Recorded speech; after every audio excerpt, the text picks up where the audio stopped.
Welcome back, you filthy exiles. Apparently you'll notice I'm in a bit of a different location at the moment, and that is because I'm away doing some training, which I have to do on a regular occasion for work every now and again.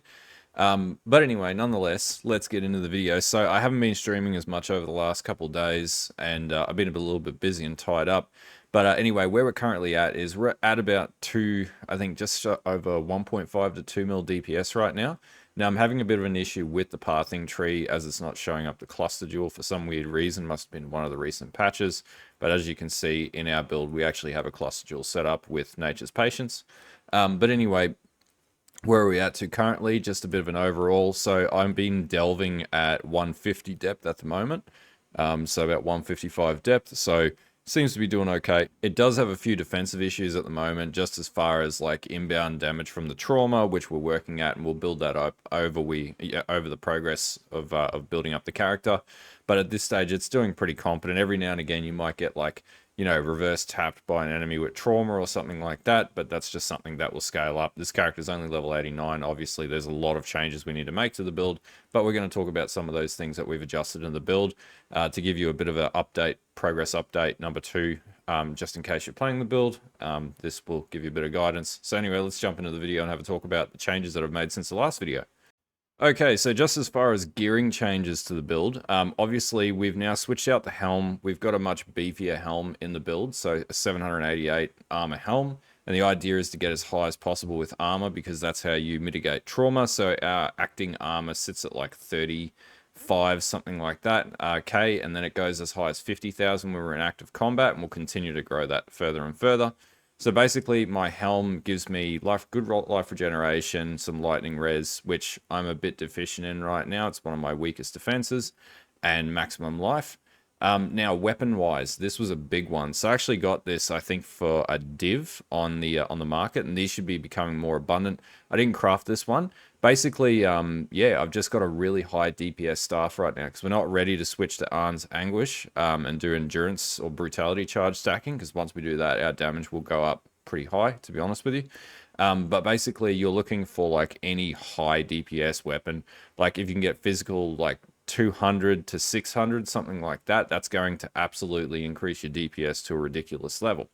Now rings, I've got twin stack chaos rings with regeneration and all res. These aren't optimized in any way, shape or form. As you can see, I'm missing an attribute. I'm actually missing a prefix on this one. And the second ring I've got is fully capped, but it really has some redundant modifiers like lightning damage to attacks and whatnot.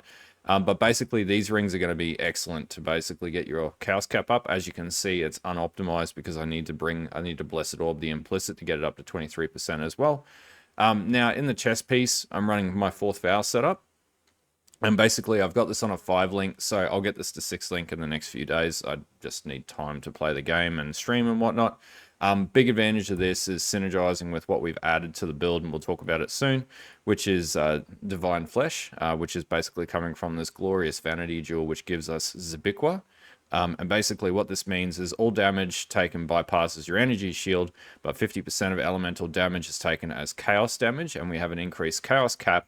And the advantage of this is that chaos damage that's taken is then used with armor. So armor now applies to chaos damage taken from hits, which means that 50% of your elemental damage that's taken as chaos damage is actually getting mopped up by your armor pool. So armor becomes even more effective in this build configuration because of this 4th Vaal Divine Flesh setup. So that's how I'm able to tank so much so efficiently. Now in the amulet, again, I don't have a good amulet. This is something that I'm going to farm out of Delve. Probably going to go with an All's Uprising to get a Grace aura into the build. So then I can get evasion into the build and tank stuff even more. And then obviously in gloves we're running Tanuahi. The reason being is this gives us adrenaline and it gives us onslaught, which are 2 really good stats. And for Boneshatter, this is like a go-to set of gloves that you could use. Now, you could use this configuration with an axe, by the way. You don't have to use a stave as it is. I just think it works better as a stave because that's where we're eventually going to be going and getting an eventuality rod and whatnot. Now, belt is, again, an unoptimized belt. Just got chaos res and cold res and some regeneration. Ideally, we want to have like life on this or something for the time being. And eventually, we want to switch it to Arn's Anguish, but we're just not defensive enough to be able to do that. And then finally, my boots. we ideally want Relicash, but they're like trading at like 20 to 30 div right now, so I don't have that much currency on my stack. So basically, we're just running a really good set of boots, Chaos Res, 30% movement speed, and if you can get life regeneration, even better. Better life rolls and things like that would be way better, but you know, these are just are what they are right now. They're pretty basic. Flasks, just a life flask. Quartz flask for delving. You can have a switch out with a quicksilver flask as well, but my movement speed is pretty fast because I have a pretty juiced up leap slam. And then diamond flask, ruby flask, and a basalt flask. And you'll notice I have gain charges when hit, so that, you know, my stun threshold's increased. I have 40%, 46% reduced curse effect on me. I get increased crit with my crit flask, and I also get increased leech as well. And then obviously my my life flask is an insta win low life, which is really useful. It keeps you, you know, from getting absolutely murdered sometimes. But yeah, this is the basic sort of flask setup. So that's it for gear. That's all the gear changes that we've made. So we basically switched almost everything out of the build at this stage.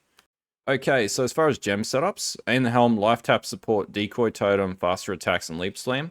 Don't use the decoy totem too much, but it just comes useful sometimes when I'm in delve at this point until I get more beefy and tanky. In my staff, I got mark on, hit, life tap, and assassin's mark. This is just like so that I don't have to hit assassin's mark manually. And then I've got vitality in this build too. And then we've got Boneshatter of complex trauma, multi-strike support, impale, which gives an enormous damage boost. Endurance charge on melee stun support, and I've got life tap support. You'll notice that I don't have any level 20 gems, and I'm about to hit level 20, so this build is still very much in progress, and we don't have a 6-link setup, and we're still using life tap because I need to get my mana cost down, which is something that I'll craft onto my rings. It's a prefix that I craft onto my rings from Syndicate. And then obviously in my gloves, I've got Blood Rage, Automation, Molten Shell, and more duration support. And then in my boots, I've got Determination, War Banner, Precision, and Arrogance. So we reserve just a tiny bit of HP, and this basically gives us a pretty juicy level of precision, which gets us to, we have a look, still at 89% chance to hit, which we need to juice that up and buff that up, and we'll do that as we progress the build further. Now, as far as the skill tree goes, so we've fully ascended with everything, which we had that in the last video, but basically we did some efficiency here and cut this Warrior's Blood node off, which arguably I might add back with the next 2 points. But basically we sort of went up, we've got 1 point in Dex here, we might go into Righteous Fury, I'm not 100% convinced, or we might also go into Combat Stamina for the regeneration, because we really do need a fair bit more regeneration for this build, so we're going to be focusing on defense for a little while. And then basically I come up, I get these Smashing Strike nodes. I do take the 30% increased defense while wielding a staff node as well. It's quite useful early on. Then Devotion, you know, skills cost 15% of life instead of mana. Endurance charge. In here we've got a Corrupted Blood Jewel that basically gives me increased block, physical damage, leech, and life recoup as well. This isn't ideal, we want one with crit. But at this stage, this is really useful because Corrupted Blood is really painful, so we can just tank our way through most things at this point. We come and get Faith and Steel as well. Now, Cluster Jewel setup. Number one, we don't need Divine Shield anymore because it won't work with Divine Flesh because all damage bypasses the shield. So this is now no longer useful, so we will pull this point off. And then basically with my Cluster Jewel setup, I rush to get gives me weight advantage, which gives me a pretty good amount of damage increase. But the node we actually want to work towards is called Overlord. And Overlord allows us to get free Fortify built into the setup. So this right now is good for the time being. But once we farm up a bit more currency, we'll switch this out for an Overlord setup. And that'll give us a fair bit more damage at the end of the day. Now, other things, basically everything is all relatively the same. We did sort of break this link over here and move this down to here, so we just sort of come up through here. And then the obvious thing is we have Glorious Vanity in the setup now, so we had to remove all nodes on here because they corrupt and they become totally worthless. And then basically we're running Divine Flesh. Now basically what that gives us is our synergy to be able to deal 50% of our elemental damage is taken as chaos damage, which is really useful if you're overcapping your chaos resistance cap. It means that you can absorb way more damage, and that is basically what makes this build tick. So this is an endgame 4th Vaal setup, right? And then basically we're coming across, and I did end up taking these nodes down here, which is basically the Titanic Impacts, and this just gave us a heap more accuracy. So, you know, well, 16% increased accuracy, which we need to try and hit 100%. And then basically we get 40% increased damage against unique enemies at the end of the day, which is pretty significant. So you can really put down bosses and uniques and stuff and rares and stuff like that much quicker with this build too. So it is pretty good at bossing if you're just standing still and just like face tanking stuff. That's what this build's really designed for. It's designed for taking down Crystal Kings essentially. Okay, and that's pretty much it for the build. Like, this is just a really small update, just to give you guys a bit of an idea of where it's at. And obviously, I'll be online farming some more, maybe tonight, maybe tomorrow night. Things are starting to, get a little bit better with the workload while I'm working away. But yeah. Anyway, I'll keep progressing this build through. We'll probably be done with this maybe by Sunday. And then we'll probably move on to like the Behemoth build or something like that, or something cool. I've also got another few videos planned, one in particular just to go through like the overall Phrecia event, have a look at the meta builds and stuff like that. I think it's a really, really good event. And the idol system, I actually don't mind. I find it's quite powerful. And I'll answer any questions anybody has around trying to find, like, for example, delve mods under Nico. So you search for Nico, you'll get delve idols and stuff like that. Anyway, until next time, don't forget to like and sub to the channel, and I'll see you guys later on.